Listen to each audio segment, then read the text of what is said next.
Doctor Ragini.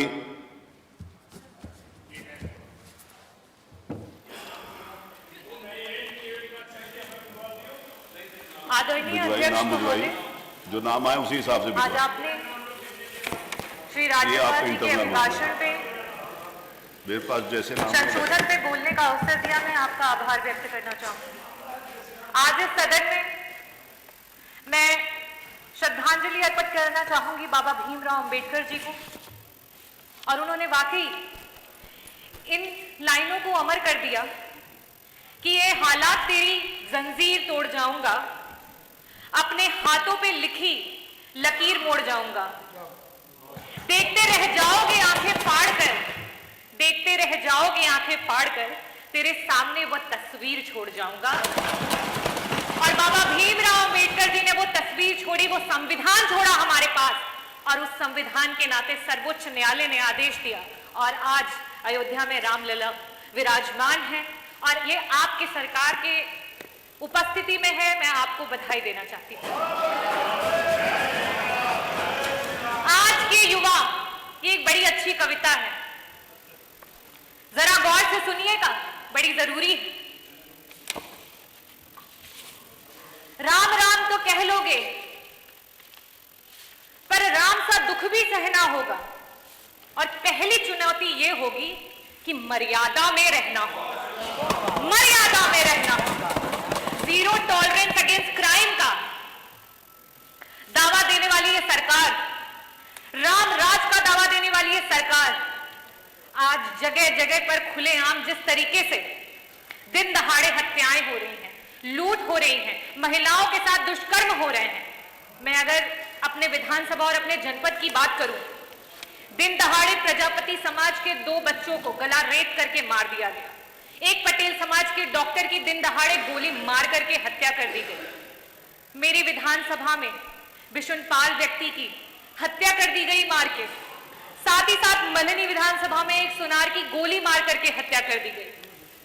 अध्यक्ष जी, IIT BHU की एक छात्रा के साथ जो वारदात हुई वो किसी से छुपी नहीं है कि किस तरीके से उसके साथ सड़क पे खुलेआम दुष्कर्म किया गया, और ऐसी ना जाने कितनी हजारों वारदातें हैं जो रोज हुई जा रही हैं।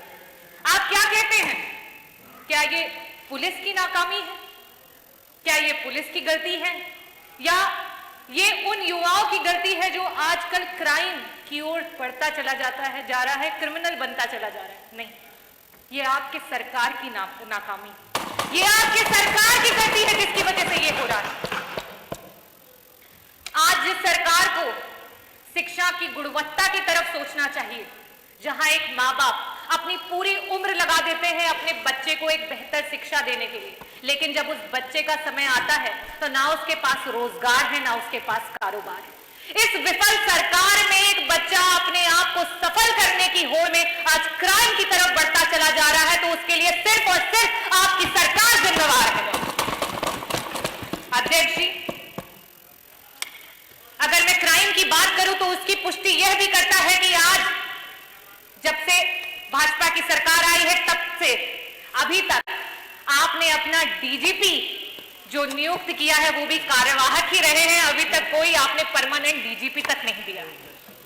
अध्यक्ष महोदय, पुरुषोत्तम रामचंद्र जी की अगर हम बात करें तो रामचंद्र जी ने तो शबरी के जूठे बेर खाए थे। उन्होंने तो केवल सुग्रीव और हनुमान को गले लगाए, और साथ ही साथ चाहे वो अहिल्या हो या फिर वो निषाद राज, सबको अपनाया। अगर वो चाहते तो वो रावण को हराने के लिए बड़े बड़े राजाओं के साथ संधि कर सकते थे, वो चाहते तो बड़ी बड़ी सेनाओं को ला सकते थे, लेकिन उनकी सेनाओं में कौन था? उनकी सेनाओं में थे वो गरीब, उनकी सेनाओं में थे वो दलित, उनकी सेनाओं में थे वो पिछड़े। उन्होंने उन्हें क्यों जोड़ा और उन्हें क्यों साथ लेकर के आए? वो इसलिए साथ लेकर के आए क्योंकि वो उन्हें यह एहसास कराना चाहते थे कि आपके अंदर वो ताकत है, आप सक्षम हैं, आप सशक्त हैं। आज रामराज का दावा करने वाली ये सरकार पीडीए की, चाहे वो पिछड़ा हो, दलित हो, अल्पसंख्यक हो, आदिवासी हो, उसकी सबसे बड़ी दुश्मन बनी पड़ी है। आज अगर हम बात करें शिक्षा में 69,000 शिक्षकों की भर्ती के घोटाले को आज तक कोई भूला नहीं है और बार बार इस सदन से उसकी गुहार लगाई जा रही है। आज अगर मेडिकल कॉलेजेस की बात करें, चाहे वो किंग जॉर्ज मेडिकल कॉलेज हो, चाहे वो आरएमएल हो, चाहे वो एसजीपीजीआई हो, आज भी अगर प्रोफेसर्स की भर्ती की बात आती है तो वहां जगह जगह पर आरक्षण का हनन हो रहा है और जगह जगह पर गलत तरीके से भर्तियां की जा रही हैं।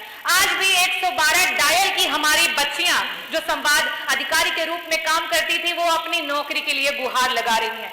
आज आउटसोर्सिंग के नाम पर हमारे गरीब, हमारे देश की गरीब जनता को बंधुआ मजदूर बना दिया गया है। अध्यक्ष जी, आज 2-2 हजार की पगार पे उन लोगों से 8-8, 12-12 घंटे काम कराया जा रहा है। ये स्थिति है आपके सरकार। अध्यक्ष जी, बड़े बड़े वादे किए गए, इन्वेस्टर समिट मीट की वादे किए गए, ना जाने कितने हजारों करोड़ का इन्वेस्टमेंट आपकी सरकार लेकर के आई, लेकिन आज धरातल पर अगर देखा जाए तो ना भी एक इन 7 वर्षों में ना तो एक मल्टी स्पेशलिटी हॉस्पिटल दिखता है, ना तो कोई नया एम्स दिखता है, ना तो कोई नया एनआईटी दिखता है, ना आईआईटी दिखता है, ना एमआईटी दिखता है, और बहुत लंबी कतार है लेकिन कुछ भी दिखाई नहीं देता। आपके इन बड़े बड़े इन्वेस्टमेंट्स में रोजगार और व्यापार सिर्फ और सिर्फ कागजों पे दिखाई देते हैं, हकीकत में कहीं दिखाई नहीं देते। आज हमारे देश का युवा कुछ चंद पैसों के लिए अपने देश से पलायन करके दूसरे देश में जाने के लिए तैयार है। ये सच में बड़ा ही शर्मनाक है। अगर हम बात करें आज थाने की, तहसील के और अधिकारियों के ऑफिस की, तो ये समझ ले अध्यक्ष जी कि ये सरकारी जितनी भी जगह है वो सिर्फ और सिर्फ भ्रष्टाचार के अड्डे हैं और कुछ भी नहीं। आज अगर जमीन का नाप होता है तो वो जमीन के नाप जो है वो मौखिक रूप में आदेश होते हैं। आज तो लिखित भी बंद हो गया है, क्योंकि जब जितनी रिश्वत आती है उस हिसाब से ये नाप बदल जाते हैं। अध्यक्ष जी, ये आपकी सरकार बार बार जनता के मूलभूत अधिकारों के लिए जब भी विपक्ष ने आवाज उठाई है तो हमेशा ये आवाज आती है कि अरे जब बबूल लगाया तो आम कहां से पाओगे, जब बबूल लगाया तो आम कहां से पाओगे।